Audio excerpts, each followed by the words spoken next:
सबसे पहले सभी को नवरात्रि की सब शुभकामनाएँ। कभी कभी स्टडी में सभी को फोकस नहीं किया जा सकता है। कभी कभी ये या फिर ये कहें कि पढ़ाई में कभी कभी माइंड नहीं लगती, माइंड डिस्टर्बेंस हो जाते हैं, माइंड डिस्टर्ब हो जाते हैं। कभी समटाइम्स अपने फेल्योर को देख करके, अपने असफलताओं को देख करके माइंड हार बन जाती है। लेकिन धीरे धीरे माइंड भी बहुत सारे चीज़ों से अपने आप को हील करने का कोशिश करती है, और कभी कभी यही चीज़ माइंड रोक देती है कि हील नहीं कर पाती। But we always motivate ourselves. लेकिन क्या कहते हैं, मोटिवेट खुद को खुद से ही करने की कोशिश करनी चाहिए। ये नहीं कि मोटिवेशन के लिए आपको दूसरों की बातों के लिए ज़रूरत पड़े। जितना मोटिवेशन आप उस टाइम में खुद को रख सकते हैं, उतना ज़्यादा आप अपने क्या कहते हैं हील कर सकते हैं, so that you can do something better than next time. और कभी भी ये चीज़ पर फोकस नहीं करना चाहिए कि लक क्या होता है। Luck is sometime what the future don't help you in success, that is luck. But luck से ऊपर भी होता है फेथ इन गॉड। तो फेथ इन गॉड करिए एंड गॉड पे भरोसा रखिए। तो गॉड पे भरोसा रखने से क्या होगा कि आपको कभी भी हार नहीं माननी पड़ेगी।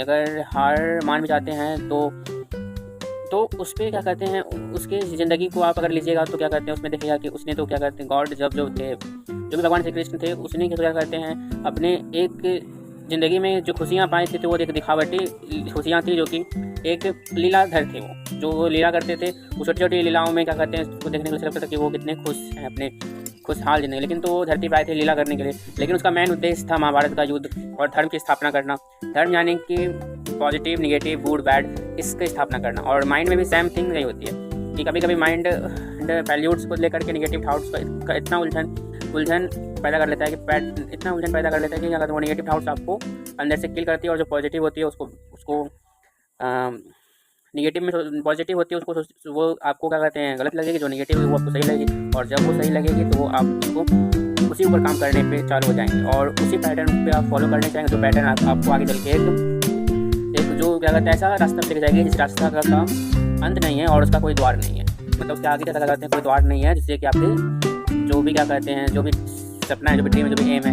वो क्या कहते हैं नहीं मिल सकती। तो उससे बेहतर है कि आप पॉजिटिव थॉट को लीजिए और भगवान जो भी श्री कृष्ण है उनके उद्देश्यों पे खड़ा उतरिए एंड गीता के ज्ञान को अपने लाइफ में फॉलो कीजिए। तो गीता एक्चुअली में एक गीता को फॉलो करने का मतलब ये है कि गीता को अपने लाइफ में चरितार्थ करना पड़ता है। तो गीता ऑटोमेटिक ऐसे किसी भी पढ़ने में ऐसे क्या कहते हैं माइंड नहीं लगेगा।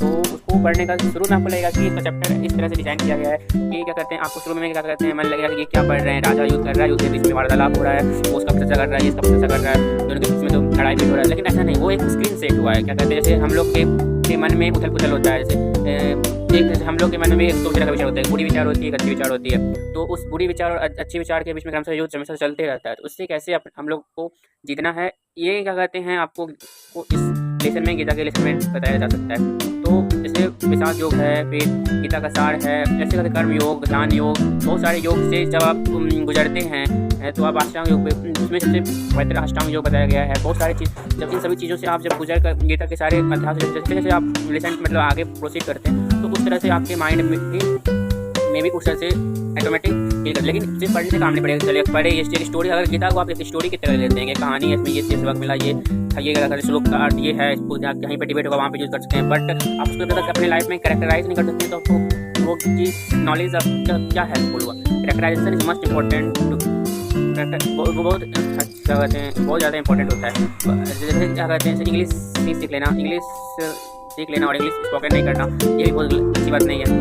तो इंग्लिश स्पोकन करना भी, मैंने इंग्लिश सीखा लेकिन मेरे स्पोकन में थोड़ा प्रॉब्लम हो जाता है, लेकिन मैं लिख सकता हूँ, लिखने में ठीक है, लेकिन स्पोकन में कहीं हेल्पफुल नहीं होती, क्योंकि मैंने इंग्लिश क्या कहते हैं उस तरह से क्या कहते हैं माहौल नहीं बना जिस तरह से इंग्लिश को सब सीख सकता है। ऐसे माहौल का भी जरूरत होता है इंग्लिश स्पोकन के लिए।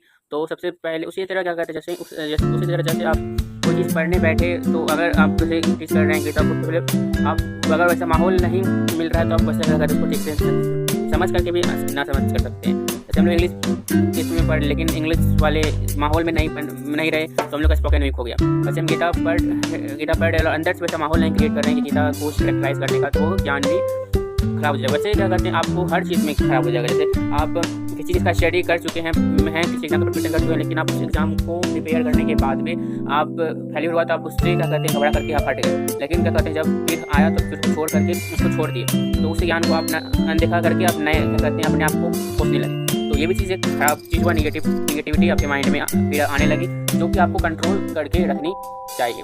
तो ये एक क्या कहते हैं प्रोसेस होता है डाउट का। तो जो इसको हमेशा स्ट्रॉन्ग जितना अच्छा से आप इस पर इस क्या कहते हैं एक वृक्ष होते हैं, जैसे वृक्ष जितना क्या कहते हैं ज़मीन के सतह से ऊपर उठती है, उतना ही वो क्या कहते हैं वृक्ष ज़मीन से के नीचे अपनी जड़ फैलाती है। तो आप जितना क्या कहते हैं आप ऊपर, जैसे अभी आप ऊपर उठ रहे हैं, लेकिन आप जितना कम ऊपर उठ रहे हैं उतना ज़्यादा वृक्ष की जड़ नीचे फैलती जा रही है। तो आप इस दुनिया के सामने क्या कहते हैं अभी आप बहुत बच्चे हैं, लेकिन अगर आपकी जड़ें मजबूत होगी, अगर आपकी जड़ मजबूत होगी तो आप बच्चे रह करके भी आप बहुत चीज़ कर सकते हैं। मतलब कि जड़ मजबूत रहने का मतलब अगर आपके मतलब कॉन्फिडेंस अच्छा रहेगा, जड़ या फिर क्या कहते हैं आप के फैमिली आपके सपोर्ट में रहेंगे, आपका कॉन्फिडेंस रहेगा, फेथ रहेगा अपने पेरेंट्स पे, तो उसमें जितना सपोर्ट आप उसको जितना सपोर्ट करेंगे उतना आप स्ट्रांग रहेंगे। जितना सपोर्ट क्या कहते हैं जितना सपोर्ट आपको आपके पेरेंट्स से मिलता है उतना सपोर्ट आपको किसी से नहीं मिल सकता। जितना सपोर्ट आपको जितना फेथ आप अपने क्या कहते हैं जितना विश्वास करते हैं आपके पेरेंट्स आप पे करते हैं, उतना विश्वास आपके पेरेंट्स किसी और पे भी नहीं कर सकते हैं करते हैं। आपके क्योंकि पेरेंट्स हमेशा अपने क्या कहते हैं चाइल्ड पे बहुत ज़्यादा विश्वास करते हैं, और वो उतना ज़्यादा विश्वास वो भी भगवान पे नहीं कर सकते, क्योंकि पेरेंट्स जितना उसके माता पिता उस हालात से गुजर चुके हैं जिस हालात में इसमें अपने बच्चे को देखना नहीं चाहते हैं। ऐसे बहुत सारी बातचीत होती रहेगी। और ये नवरात्रि का पहला दिन था, तो ये एक स्टोरी बिल्डिंग आज एक स्टोरी बिल्डिंग हुआ। तो आप क्या कहते हैं ऐसे ही अनेक टाइप के मोटिवेशनल थाट्स और स्टोरी और क्यूट्स और सब कुछ मिलेगा, और मैं भी अपने सब कुछ पे काम करूँगा ताकि आपको भी बेटर रिजल्ट दे सकूँ इन सब चीज़ों से की पढ़ाई करके। तो धन्यवाद। जय श्री कृष्णा, राधे राधे, गणपति बप्पा मोरया, विघ्नहरण की जय हो और हमारी भी विघ्नों को हरे। जय मां शैलपुत्री।